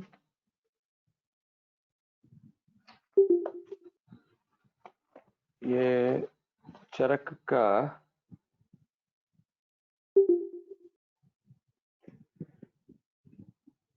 हीन पित्तस्तु, अच्छा हीन पित्तस शैत्यम, ये आ गया हीन पित्तस्य तु श्लेष्मा मारुतेन उपसंहिता। अब पित्तहीन हुआ, श्लेष्मा वृद्ध हुआ, ये शायद रिपीटिशन ही हो गया इसीलिए नहीं आ रहा था। ये स्टेप सी, अब आ गया स्टेप सी। वो क्षमा करिए, वो ये जो यहाँ पे दो स्लाइड्स रिपीट हो गई है, वेरिएंट 2 ही है, ये भी वेरिएंट 2। अब आ जाता हूं मैं वेरिएंट 3 पर। इसमें एक दोष जो है वो क्षीण हो रहा है, वो कफक क्षीण हो रहा है, और वाहत और पित्त दोनों की वृद्धि हो रही है। इसके सिम्टम्स बड़े मजेदार हैं। ये पक्का वायरल, जितने भी आप इसमें वायरल सिम्टम्स हैं, इन्फेक्शन, सभी में आप ये देख लेंगे। भ्रम हो रहा है, एक इल्यूजन सा रहता है पेशेंट को, उद्वेष्टनम, तोद, दाह, स्फुटनम, सारे शरीर में जो ये जो वी सेड ना, वो जो कहावत कही जाती है कि if you treat viral fever it take 7 days, if you don't treat it will take 1 week. वो यहीं पर ये वो स्थिति है जहां पर हमको ये सारे के सारे सिम्टम्स मिल रहे हैं। अब जो स्टेप सी है, इसमें कफक क्षीण हुआ और वायु और पित्त वृद्धि है। देखिए कफ जब क्षीण होगा और वात और पित्त की जब वृद्धि होगी, तो ऐसे स्थिति में व्यक्ति की जो शरीर है, इसमें रसायन इसको चाहिए। पिप्पली रसायन का प्रयोग इस स्थिति में मुझे बहुत अच्छे रिजल्ट्स देने के मामले में मिला है। बाकी जो आप कैशोर गुरुचि का प्रयोग साथ में कर सकते हैं, लेकिन पिप्पली रसायन का प्रयोग करके देखिए, बहुत अद्भुत रिजल्ट्स मिलते हैं इस स्थिति में। अब आ जाते हैं हम मैं स्टेप सी पर, वो फिर खुल गया। स्टेप सी यही था, जो सॉरी स्लाइड नहीं थी वो। कफ का क्षीण हुआ है, वात वृद्धि हुई है और पित्त वृद्धि हुई, तो ये सारे सिम्टम्स मिले। अब आ जाता है बहुत डेंजरस सिचुएशन, जो स्टेप 4 में आज बता रहे हैं। ये दो दोषों का क्षय हो रहा है और एक दोष की वृद्धि हो गई। दो दोषों का क्षय का जो पेशेंट है उसको हम इमीडिएटली इमरजेंसी में रेफर करना चाहिए। ये हमको इतना प्रिपेयर होना चाहिए हम ठीक कर सके। ये वर्षा ऋतु के केस नहीं है। वात का क्षय, पित्त का क्षय, यदि श्लेष्मा की वृद्धि है तो चेष्टा प्रशमनम प्रनाशनम, चेष्टा नहीं है उसकी, मूर्छा हो गई, वाक संग हो गया। ये symptoms usually neuro brain damage में ही है। I don't want to go in that detail, पर I will just go with slide. अब देखिए, दो क्षय हो रहे हैं यहां पे और एक वृद्धि है। श्लेष्मा की क्षय और वात का क्षय यदि हो जाए और पित्त की वृद्धि हो जाए तो ग्लानि मतलब उत्साहहीनता, जो नॉर्मल चीजें मान लिया। इंद्रिय दौर्बल्य, देखिए ये सीरियस है, हम ऐसे पढ़ लेते हैं, नहीं, इसको इंपॉर्टेंस देना पड़ेगा। He has a difficulty. ये जो जितनी भी मल्टीपल स्क्लेरोसिस के केसेस है उनमें जो डिफिकल्टी इन विजन आता है वो यहां पर है। तृष्णा, मुंह बार बार सूखता रहता है, मूर्छा, गिडीनेस और क्रिया क्षयम, पूरी बॉडी में एक्शन खराब हो जाता है। It's also very serious. I don't go in detail because ये वर्षा ऋतु से संबंधित नहीं है। थर्ड वेरिएंट इसमें आ गया पित्त का क्षय और श्लेष्म का क्षय और वायु की वृद्धि। ये तो प्राणश्यति संज्ञानम, ये तो प्राण ही खत्म हो जाते हैं और कंपन है। तो मैं यहां पर ये स्लाइड्स को मैंने कवर अप कर लिया। अब मैं स्लाइड शो से बाहर आ रहा हूं।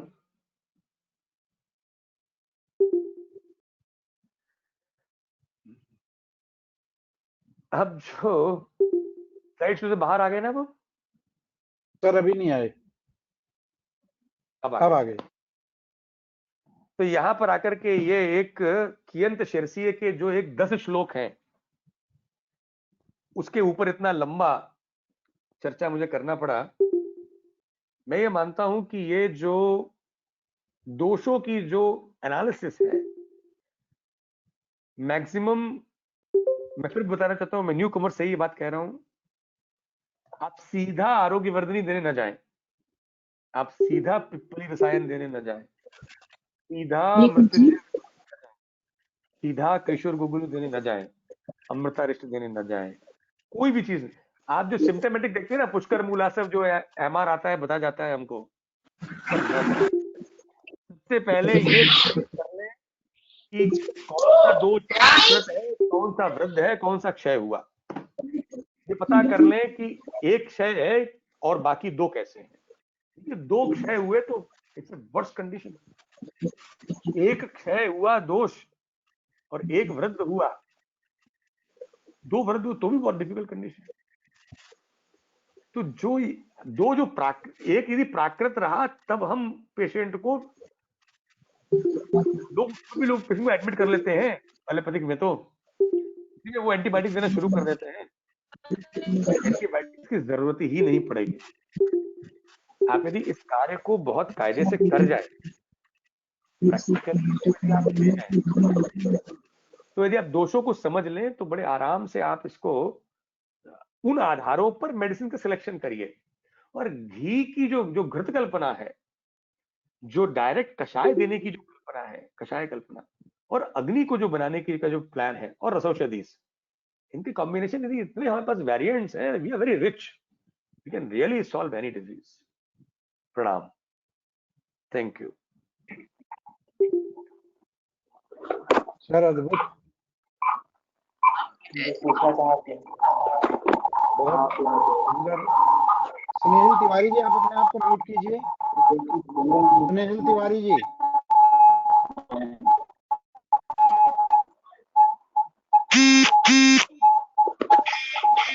विजय जी,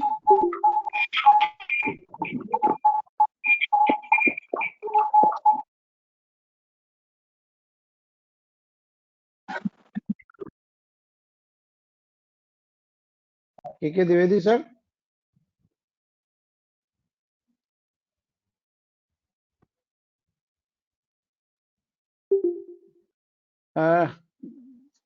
डॉक्टर साहब एक दो क्वेरी आई हैं, तो तन्मय जी आप अपने आप को अनम्यूट कर लीजिएगा। हाँ जी सर।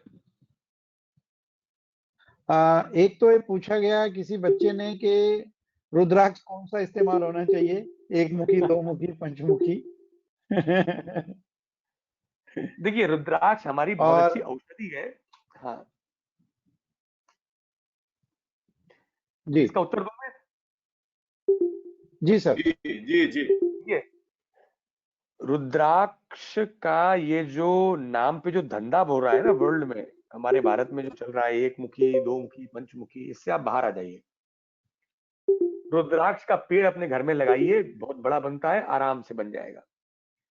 ब्लू कलर की ये बेर होती है, जैसे बेर खाते हैं ना हम लोग, बेर, उसकी जो गुठली निकलती है वैसे ये गुठली है। और ये गुठली चाहे 5 मुंह वाली हो, चाहे 1 मुंह वाली हो, 3 मुंह वाली हो, गुठली तो रुद्राक्ष की है, उसका प्रभाव है। लेकिन यदि एक मुखी या वो जो पेड़ है, जैसे डिफरेंट वैरायटीज होती हैं किसी एक पेड़ की, वैसे ही रुद्राक्ष के पेड़ों में कई वैरायटीज होती हैं। 1 मुंह वाली गुठली के पेड़ अलग होते हैं, 5 मुंह वाली गुठली के पेड़ अलग होते हैं। तो हमको ये जान के रखना है कि ये एक तरह की औषधि है जिसका हमें चूर्ण का प्रयोग भी हमें करता है, मैं तो करता हूं। और ये रसायन है बहुत बढ़िया, तिक्त रस है, बहुत बढ़िया वात कंट्रोल करता है, वात के क्षय को भी ठीक करना जानता है। तो रुद्राक्ष को दूध के साथ में यदि आप लेंगे तो निश्चित रूप से वो उसका पाक होता है। मैं तो कहता हूं पाउडर डाल लीजिए तो भी अच्छा रिजल्ट मिलता है, थोड़ा सा उसका चूर्ण बना करके। तो ये एक मुखी दो मुखी के चक्कर में मत जाइए, रुद्राक्ष ले लीजिए काफी। लेकिन मार्केट से मत लीजिए, ये कलर वलर लगा देते हैं उसके ऊपर, वो ये जो दुकानों में जो मिलते हैं ना, पूजा की दुकानों में, इनमें आधे रुद्राक्षों के ऊपर कलर चढ़ा होता है, that is chemical and it can be dangerous. तो उसको साफ आप करके अच्छी तरीके से देख लीजिए। वैसे रुद्राक्ष का पाउडर मिल जाता है बहुत अच्छी तरह से, रुद्राक्ष भी मिल जाता है, कुछ वेंडर्स हैं जहां मिल जाते हैं वो चीजें। जी सर। डॉक्टर नीतू अग्रवाल जी अपने आप को अनम्यूट कीजिए और अपना प्रश्न पूछिए। डॉक्टर नीतू अग्रवाल।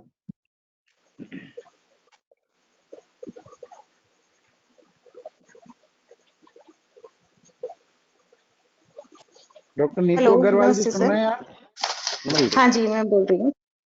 जी अपना सवाल। नमस्कार सर। नमस्ते, बताइए। सर मैं ये जानना चाह रही थी कि ये अविपत्तिकर और गुदंती भस्म वाला जो योग है ये कहाँ कहाँ पे दे सकते हैं? कहीं आपने पित्त वृद्धि में बताया है, कहीं पित्त क्षीण में बताया है। देखिए ऐसा है, पहली बात तो ये अविपत्तिकर के साथ में जो बहुत बड़ी दिक्कत वो ये देखी गई है कि कभी कभी ये बड़ी ज्यादा वेरिएशन करा देता है।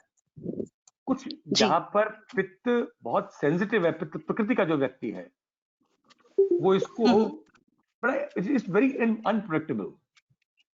When you mix it with Godanti, इसकी जो ओवर अति विरेचनीय प्रॉपर्टी है इसके अंदर, जो त्रिवृत्त के कारण वो कंट्रोल में आ जाती है और ये बहुत बैलेंस में आ जाता है। इसलिए इससे यू कैन रेगुलेट इट्स भेदनीय गुण of that total combination.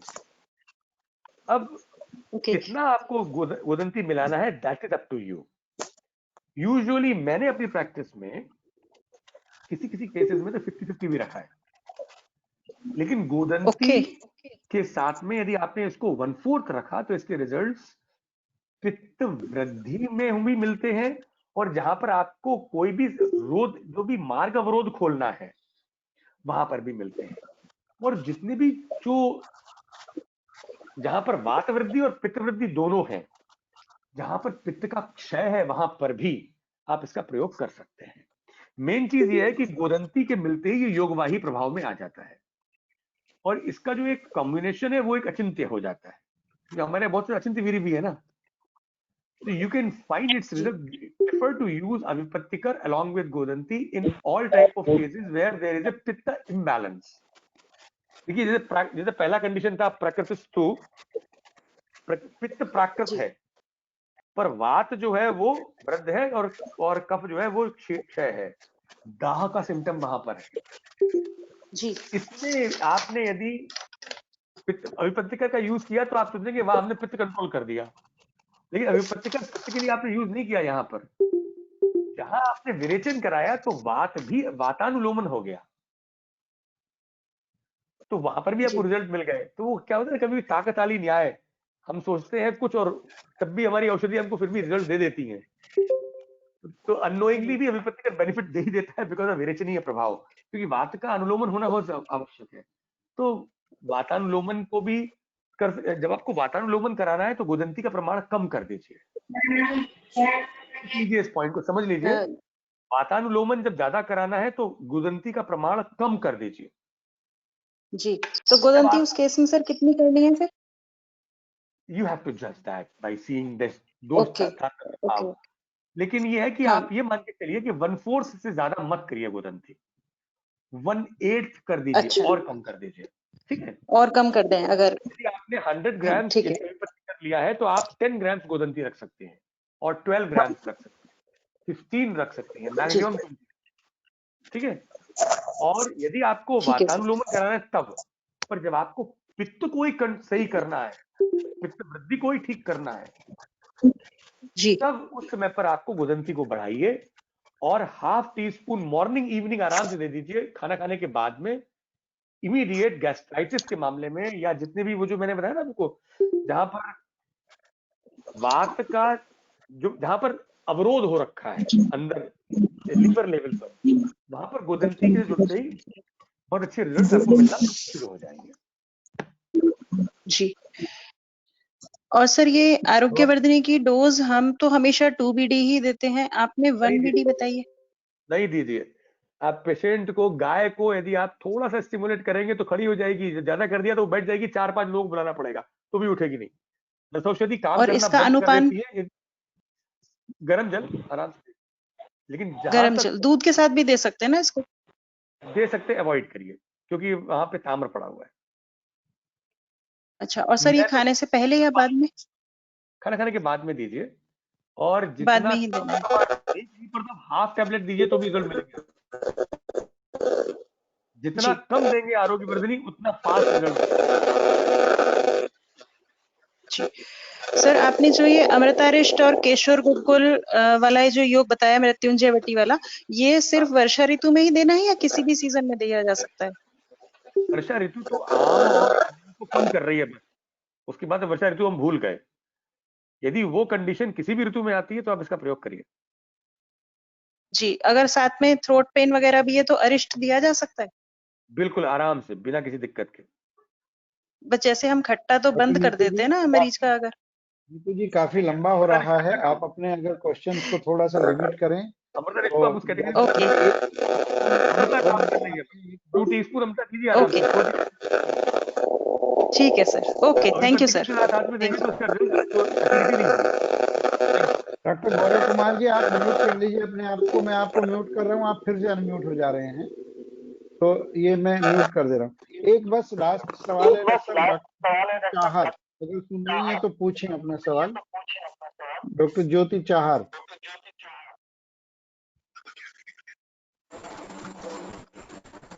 Subhash ji नमस्ते सर। कुछ प्रश्न कुछ जाते हैं। हाँ जी जी बोलिए। Go ahead. डॉक्टर ज्योति बोलिए। हेलो। या गो अहेड। हाँ बोलिए। जी सर। सर मुझे ये पूछना था कि हमें ये बोला है चरक ने कि वर्षा ऋतु में जो प्राकृतिक ज्वर होता है लेकिन उसकी चिकित्सा जो कृच्छ साध्य बताई गई है, सर उसके पीछे क्या कॉन्सेप्ट है कि ऋतु साध्य होने के बावजूद उसे कृच्छ साध्य बताया गया है? देखिए, ये तो स्टार्टिंग में मैंने वही से आपको देखिए, प्रावृत ऋतु में आदान काल में 3 ये जो शिशिर, वसंत और ग्रीष्म, इनको झेलते हुए दुर्बल देह हो चुका है। देखिए, कोई भी बीमारी तभी बड़ी होगी जब व्यक्ति का बल कम होगा और अग्नि बल भी कम हो जाएगा। तो अच्छा, दूसरा पक्ता भवति दुर्बला, जो अग्नि है वो भी कम हो गई, वातादि दोष सब जो है वो दूषित हो गए। तो इस कारण से एक तो जल की समस्या होती है, वाटर बॉर्न डिजीज होती है। पानी को इसीलिए उबाल करके पीने को हमारे यहाँ जो वर्षा ऋतु में जो उन्होंने आहार विहार और जो बताई है जो जो सिद्ध और असिद्ध बातें बोली हैं उनको पालन करते हुए आप यदि चलते हैं तो कृष्ण साध्य सुख साध्य बन सकते हैं।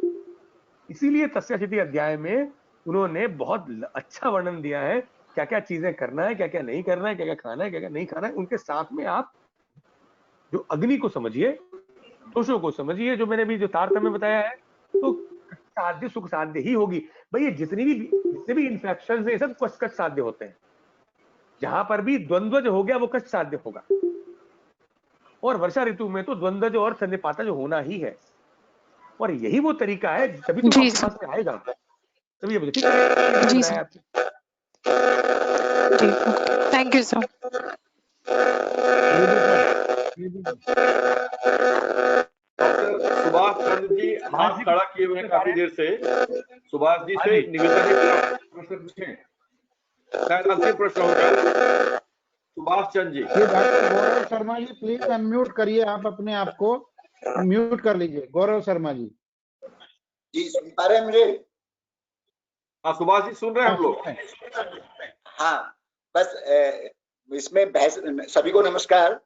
भेषज रत्नावली में भाई साहब एक योग है मसूरी का रोगाधिकार में, वो वायरल डिसऑर्डर के, उसमें काली मिर्च और रुद्राक्ष चूर्ण 500 मिलीग्राम का वर्णन है। जैसे आपने रुद्राक्ष के लिए कहा तो कहीं वो प्रयोग में लाया आपने जैसे, तो कुछ हमें उसके बारे में जानकारी चाहता हूँ मैं। अच्छा है, प्रयोग करिए, अच्छा रहेगा। उसमें तो जब बची रत्नावली लिख दिया है तो अवश्य, पर मैंने तो उसका प्रयोग नहीं किया है जो आप बता रहे हैं उसका, पर यदि आपने किया तो उसका वो उसमें लिखा है तो उसका रिजल्ट होगा। जी ठीक है, थैंक यू सर।